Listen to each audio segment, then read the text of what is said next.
Alors, on a les dernières transactions des meilleurs investisseurs qui ont été publiées, donc on va voir si ça peut nous donner des idées d'investissement. Et là, c'est les transactions qui ont été faites au dernier trimestre de l'année 2025. Donc, c'est du 1er octobre au 31 décembre. Donc, ça, c'est utile à savoir pour pouvoir déduire à peu près le prix auquel ils ont acheté. Donc, on va commencer par Bill Ackman. Donc, Bill Ackman, sa première action, c'est Brookfield Corp. Mais là, c'est une erreur. Il n'a pas rajouté 50% à ce trimestre-là. Je crois qu'il a pas changé grand-chose. Donc, je vais passer. On va regarder Amazon. Donc, il a quand même rajouté 65% d'actions Amazon. Ça représente maintenant 14,3% de son fonds. Donc, ça veut dire grosse conviction sur Amazon. Et si je regarde à quel prix il a acheté au plus bas à 213 dollars, au plus haut à 254, et l'action est restée beaucoup entre les 220 et 230 quoi. Donc aujourd'hui, pour quelqu'un qui voudrait acheter du Amazon, qui hésitait et qui veut faire un meilleur achat que Bill Ackman, bah aujourd'hui il suffit de se servir quoi, puisqu'on peut l'acheter à 205, on a même pu l'acheter dans les 190 il y a pas longtemps. Et si je regarde en termes de valorisation, donc sur Amazon, on regarde plutôt ce qui est le plus utile à regarder, c'est le prix sur cash flow opérationnel, parce qu'il continue de faire que réinvestir, et donc le free cash flow nous est pas très utile quoi. Et donc en termes de prix sur cash flow opérationnel, donc quand Bill Ackman a acheté, on était vers les entre 18, 19, 20 par là, ce qui en soi était déjà bas historiquement pour Amazon. On avait déjà eu un niveau aussi bas en 2016. Bon, je pensais que c'était le Covid, mais non, c'est 2016. C'est ici le Covid. On était descendu à combien? J'arrive pas à la voir, mais on était vers les 20 quoi. Donc déjà là, c'était assez bas par rapport au passé, et aujourd'hui, on est à 15-16, et on est au plus bas depuis là le creux qu'il y a eu en 2010, et avant ça, c'est 2008 quoi. Donc là, en effet, historiquement, Amazon semble pas cher. Dans l'analyse, il faut aussi quand même prendre en compte le fait que les capex liés à l'IA, donc toutes les dépenses d'investissement qui sont faites dans l'IA, on ne sait pas encore quelle proportion est juste temporaire et laquelle va devenir permanente. Donc si jamais il y a une partie de ces capex qui devient permanent, c'est normal, il faut s'attendre, c'est logique quoi, que le prix sur cash flow opérationnel futur que Amazon mérite soit plus bas que celui du passé.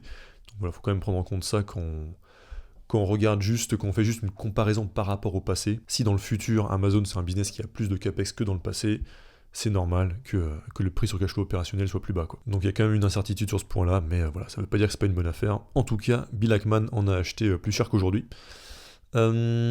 Ensuite, donc Alphabet. Alors Alphabet, ici on voit qu'il a vendu 86%, mais il a les deux tickers, donc il y a avec le L et sans le L. Donc si on prend le total, il a toujours 14% de son fonds dedans, donc il est toujours très exposé à Alphabet. Donc rien à conclure de ça. Et autre gros changement, il a acheté du Meta, donc nouvelle position qui représente directement 11,37% de son fonds. Et si on regarde où est-ce qu'il en a acheté, il en a acheté entre... donc là on était encore en 2025.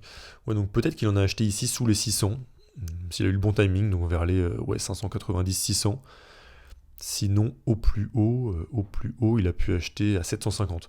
Ça m'étonnerait qu'il ait acheté ici au plus haut. Il a probablement acheté entre 590 et éventuellement 650 quoi. En tout cas, aujourd'hui, on est à 640. Et si on regarde au niveau de la valorisation de Meta, donc au niveau du prix sur free cash flow, il a acheté vers les 35 quoi.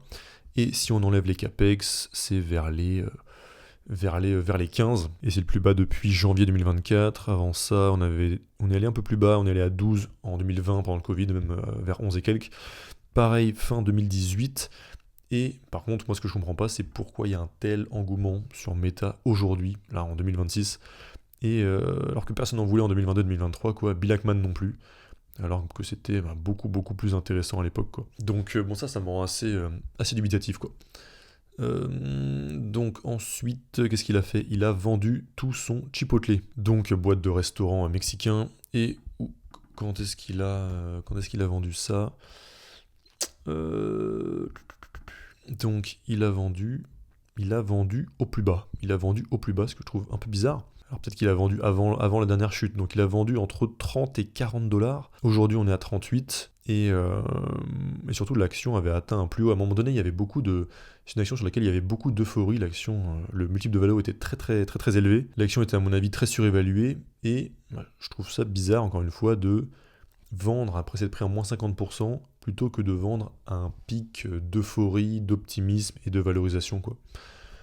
Donc, bon, en tout cas, il a vendu son Chipotle. Donc voilà pour Bill Ackman. En résumé, je suis dubitatif de la vente de Chipotle à ce moment-là. Et si je devais choisir la transaction que je préfère dans les trois, enfin dans les trois grosses, c'est peut-être son achat d'Amazon, quoi. Sachant qu'en plus, aujourd'hui, on peut faire mieux que ce qu'il a fait, quoi. Alors que Meta, on est probablement plus haut que son prix d'achat maintenant. Donc ensuite, je voulais regarder, donc ça c'est Lilu, Lilu. Et donc lui, le seul mouvement qui était intéressant, c'est qu'il a acheté du Crocs. Donc alors ça représente que 1,5% de son portefeuille, mais bon, c'est pas complètement négligeable non plus. Et puis, bon, c'est une nouvelle position, il l'a pas acheté pour rien. Donc, Crocs, voyons voir. Donc, il a acheté ça. Ah, peut-être qu'il a profité ici du creux vers les 75$. En tout cas, le plus bas c'est ça et le plus haut c'est 90. Donc il a acheté quelque part entre 73 et 92$. Probablement plus proche des 73. Si c'est le cas aujourd'hui, il fait déjà du plus 36%. Et niveau valorisation, qu'est-ce que ça donne? Alors déjà les fondamentaux, parce que c'est vrai que j'ai jamais regardé Crocs sur la chaîne, je crois. Donc Crocs, c'est un cas où les fondamentaux sont excellents. Si on prend des moyennes long terme, parce qu'il faut quand même regarder à quoi ressemble la courbe. En fait, on a eu stagnation du chiffre d'affaires de 2013 à 2020. Pas de croissance pendant 7 ans. Et même avant, la croissance n'était pas énorme, quoi. Donc on pourrait même dire depuis 2007, assez peu de croissance, 2007-2020. Et ensuite, explosion pendant la période Covid, 2021-22. Et ensuite, de nouveau, stagnation, plus de croissance en 2023, 24, 25. Donc ça c'est quand même quelque chose qui me pose problème, c'est largement mieux d'investir dans des boîtes qui ont des croissances qui sont régulières, puisque si elles sont régulières ça les rend plus prévisibles, là c'est moins prévisible, donc il faut des très bonnes raisons de penser qu'il va y avoir de la croissance à l'avenir, parce que c'est pas évident, quoi. Après un autre truc qui est compliqué avec Crocs, et c'est que est-ce que dans 10 ans, dans 20 ans, les gens auront envie de porter des Crocs? Ça, je sais pas. En tout cas, après, en termes de ROIC et de marge, là, pour le coup, c'est excellent. Et ils font pas mal de rachats d'actions, même beaucoup de rachats d'actions. En 2025, ils ont racheté 9,4% de leurs actions. Ils en avaient racheté 3,4% en 2024. Et donc, j'imagine que la valorisation s'est effondrée. Et ouais, c'est ça. Donc, ils sont à 8,15 fois le free cash flow. Et Lilu, on a acheté vers les 6 fois le free cash flow. Donc c'était en effet pour le coup on a atteint le plus bas depuis en tout cas au moins depuis 2017, quoi. Donc oui, la valorisation peut donner envie. Après sur Crocs, pour moi toute la question c'est sur la croissance future, quoi. Donc voilà pour Crocs, et c'est tout ce qu'il y avait pour le portefeuille de Lilu. Donc je passe à Valley Forge Capital. Donc ça c'est le portefeuille de Dev Cantessaria. Donc plein de petits achats, donc ça on s'en fout. Et une vente, ça fait un an, ça fait 4 trimestres de suite, qui réduit ses actions Intuit, qui maintenant représentent plus que 3,32% de son portefeuille. À un moment donné c'était quand même pas mal plus que ça. Au final il a quasiment tout sur 4 actions, quoi. Donc 30% sur Fair Isaac, 20% sur S&P Global. D'ailleurs ce sera intéressant de voir du coup dans 3 mois, s'il a fait des achats, là avec la baisse qu'il y a eu ces derniers temps, notamment sur S&P Global et sur Moody's qu'il a aussi. Et donc pour jeter un œil à Intuit, donc où est-ce qu'il a encore vendu du Intuit? Il a vendu vers les 650$. Et aujourd'hui, on est à 391. Moins 44% depuis, alors que ça fait seulement un mois et demi. 44% en un mois et demi, je n'ai pas remarqué. Et toutes ces ventes, il les a fait, ou à partir de là, donc toutes ces ventes, il les a fait au plus bas à 573$. Et en termes de valorisation, aujourd'hui, qu'est-ce que ça donne? Intuit, on est à... Aujourd'hui, on est à 17, que j'aurais dit encore plus bas quand même, après un moins 44%. Donc lui, il a vendu tout ce qu'il a vendu, il l'a vendu entre 30 et 35 fois le free cash flow, sachant qu'il y a quand même pas mal de rémunération en action, de SBC, donc ça fait plutôt du 40, 45, 50. Et actuellement, donc en prix sur free cash flow, on est à 17,4. En ajustant avec les SBC, donc si on enlève les SBC du free cash flow, on est à 25, ce qui est le plus bas depuis 2015, donc ça peut être intéressant. Malgré ça, je trouve qu'il y a mieux quand même en ce moment que Intuit, parce qu'il faut prendre en compte les SBC, quoi. Donc ça reste une partie du free cash flow qui va pour les salariés et pas pour les actionnaires, donc ça compte. Mais voilà, en tout cas, Dev Cantessaria on a continué à en vendre avant la baisse. Donc voilà pour Dev Cantessaria, par ça, rien d'important. Ensuite, on passe à... Donc là, c'est Seth Klarman. Et je pense que c'est la première fois que j'en parle sur la chaîne, mais c'est quand même un investisseur qui est à peu près 20% par an de performance sur une trentaine d'années. Hein. Donc c'est énorme. Et il a acheté une nouvelle action qui représente directement 9,3% de son fonds, et c'est Amazon. Donc comme Bill Ackman, il a beaucoup investi sur Amazon au trimestre dernier. Donc sachant qu'aujourd'hui on est encore plus bas, il y a peut-être vraiment quelque chose à faire sur Amazon. Et bon, on a déjà regardé. À part ça, qu'est-ce que je voulais regarder et il a racheté du Fiserv. Alors ce trimestre-là, j'ai vu qu'il y a eu plusieurs investisseurs qui ont vendu tout leur Fiserv. Et Seth Klarman et un ou deux autres en ont acheté. Donc apparemment c'est une action qui divise. Moi je continue de penser que c'est intéressant aujourd'hui. Et donc d'ailleurs il en a acheté, ça devait être à peu près, je me souviens plus quand j'en ai acheté, je pense que c'est à peu près cette période-là du coup. Bah ouais c'est ça. C'est ça. Donc il en a acheté donc entre 60 et 65 quoi. Et pour l'instant on est toujours à peu près au même niveau. Donc c'était ça que je voulais regarder et après ça devient des plus petites positions. Ouais donc voilà pour Seth Klarman. Passons maintenant à François Rochon de Giverny Capital. Donc là c'est des petits mouvements, pas grand chose. Il a racheté du Kinsale Capital, donc entreprise d'assurance. Il a racheté 12,5%, il a acheté du Disney, il a doublé sa position sur Disney, donc de 1 à 2% de son portefeuille. Donc il en a acheté vers les $100, donc ça n'a pas trop bougé depuis. Et en termes de fondamentaux, donc il continue de croître le chiffre d'affaires, même si c'est des croissances qui sont très faibles, 3%. Le free cash flow sur les dernières années, là c'est un petit peu en stagnation. Ok. Et je vois qu'ils avaient coupé le dividende en 2020. Ils ont remis un dividende plus bas en 2024 et qui a recommencé à augmenter depuis. Et la valorisation est basse par rapport au passé. Donc pourquoi pas investiguer Disney? Après je vous avoue que moi je suis assez dubitatif. Je pense pas que j'investirais sur Disney. Donc voilà pour Disney. Ensuite on était là. Donc bon, si on descend pour voir ses ventes, ce qu'il a vendu à 100%, donc il s'est débarrassé de Align Technology. Donc ça c'est ceux qui font les Invisalign, donc c'est les gouttières d'alignement pour les dents, d'ailleurs que j'avais fait en 2023 je crois. Donc ça il a tout vendu, il a aussi tout vendu de ses actions CarMax, donc qui représentait quand même 2,5% de son portefeuille. Et on va jeter un œil aux fondamentaux. Et il a vendu toutes ses actions Fiserv. Son prix moyen devait être quand même au moins au-dessus des $120. Il avait acheté avant la baisse. Donc il a pris une moins-value d'au moins 50% là-dessus. Donc ça voilà pour François Rochon. Regardons vite fait CarMax. Donc eux ils font de la vente de voitures d'occasion. Et on voit qu'il y avait une explosion de chiffre d'affaires en 2022 et depuis ça s'est calmé. Et avant ça c'était une croissance très régulière à 2 chiffres quand même. Donc c'était pas mal à ce niveau-là. Par contre ce que je vois, et ça m'étonne du coup que François Rochon ait investi dedans, c'est que en fait la boîte a jamais été vraiment rentable. Enfin, ils ont été rentables, là suite à... Là c'est 2022, ils ont été rentables en 2023. Mais ça donne pas très envie quoi. Ça m'étonne que François Rochon investisse là-dedans. J'imagine qu'il devait anticiper que la boîte allait devenir beaucoup plus rentable à l'avenir, et apparemment il a changé d'avis. Et de ce que je vois là en tout cas, c'est sûr que j'irai pas investir dans CarMax. Enfin, de toute façon, si je vois une boîte qui a jamais été vraiment rentable, c'est sûr que je vais pas y aller quoi. Et j'investirai pas non plus si je vois que juste sur la dernière année ils ont été rentables, en me disant que ça y est, à partir de maintenant ils sont rentables. Donc j'ai besoin d'avoir la preuve qu'ils le sont sur la durée quoi. Donc voilà, il s'est débarrassé de son CarMax. Et finissons par Berkshire Hathaway, donc Warren Buffett. Enfin d'ailleurs c'est plus Warren Buffett qui prend les décisions d'investissement. Donc ils ont continué à vendre du Apple, donc réduction de 4,32%.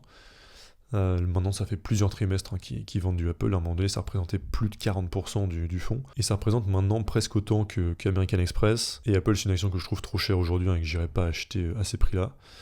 Et ensuite, Bank of America, ils ont réduit de 9%. Il a rajouté un peu de Chubb, de Chevron. Chubb, c'est une entreprise d'assurance. À part ça, qu'est-ce qu'on a? Il a rajouté 12% à Domino's Pizza, mais c'est seulement 0,51% de Berkshire Hathaway. Il a vendu 77% de ses actions Amazon. Donc on a vu que Bill Ackman et Seth Klarman avaient acheté beaucoup de Amazon. Et Berkshire Hathaway, ils ont vendu quasiment tout ce qu'ils avaient dessus, mais ça représentait même pas 1% de Berkshire. Donc ça, j'en conclurai absolument rien. Et ce que j'ai trouvé intéressant, c'est qu'ils ont acheté du New York Times. Alors ça représente, encore une fois, que 0,13% du fonds. Mais ce qui est intéressant, c'est que en fait, le business des journaux, c'était considéré comme vraiment le business quality, tu vois, vraiment les business de qualité par excellence au XXe siècle. Mais Internet, ça a sonné la fin de cet âge d'or, donc ça s'est moins bien passé pour eux après. Mais j'étais surpris en fait quand j'ai vu la courbe de chiffre d'affaires de New York Times. c'est qu'on voit en effet donc une croissance jusqu'à on va dire 2005, ensuite la dégringolade, mais on voit qu'il y a une remontée depuis 2016. Et là, ils commencent à se rapprocher de leur plus haut chiffre d'affaires qu'ils avaient fait en 2005. Alors par contre, attention, c'est pas des croissances fulgurantes non plus, hein. C'est, on va dire qu'en moyenne, on est, en moyenne, on est en dessous de... Alors, remarque, c'est pas si mal quand même. On est à presque 10% par an sur les 5 dernières années. Free cash flow, c'est pareil, hein, les croissances là sur les dernières années sont bonnes et ils ont battu leur record de free cash flow qu'ils avaient eu en 99. Donc ça, comme le business model aujourd'hui, c'est l'abonnement numérique, quoi, avec un paywall. Ça doit leur donner des marges qui sont plus élevées qu'avant et donc leur permettre d'avoir un free cash flow plus élevé, même sans avoir plus de chiffre d'affaires. Parce qu'en 99, c'était à 3 milliards de chiffre d'affaires, aujourd'hui ils sont à 2,8 milliards. Donc c'est ça, il y a une augmentation des marges, donc ça c'est pas mal. Et le free cash flow par action, pareil, bonne croissance sur les 10 dernières années, quoi. Le ROIC, pareil, il est bon maintenant, hein, on est au-dessus on est vers les 15 à 25%, ce qui est très bien. La marge brute vers les 50%, c'est bien aussi. Et marge de free cash flow record à 18,9%, on est vers les 15-20%, quoi. Chiffre d'affaires par employé presque au plus haut. Et c'est intéressant de voir au niveau du dividende. Donc dividende croissant jusqu'à 2008, puis coupure de dividende pendant 5 ans. Et ils ont remis un dividende en 2013, d'abord petit dividende qu'ils n'ont pas fait croître, donc 2013, 14, 15, 16, 17, 18. Et là, à partir de 2019, ils commencent à faire croître le dividende, quand même plus 25%, ensuite plus 20%, plus 17, plus 28, plus 22, plus 18, 38. Donc quand même des bonnes croissances du dividende aussi, enfin voire même très élevées, hein, et qui vont avec la croissance du free cash flow par action qu'ils ont réussi à avoir, quoi. Donc ça, c'était une surprise. Je pensais pas qu'il y avait des business de journaux qui s'étaient remis, en fait. Parce que là, de ce que je vois, ça a l'air intéressant, hein. Et si je regarde où en est la valorisation aujourd'hui, du coup, on est à 23 fois le free cash flow. Et quand ils en ont acheté, on est descendu un peu plus bas, donc ils ont peut-être acheté vers les 20 fois le free cash flow, quoi. Ce qui aujourd'hui donnerait un prix à 65$, on est à 75. Donc comme ça, au premier regard, ça n'a pas l'air pas cher. Par contre, c'est un bon business qui vaut le coup d'être ajouté en watchlist.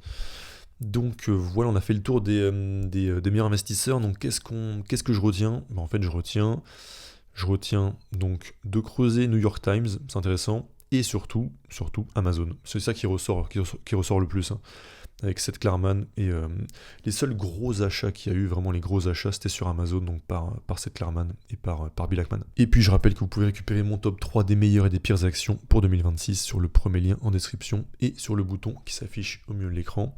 Et à plus.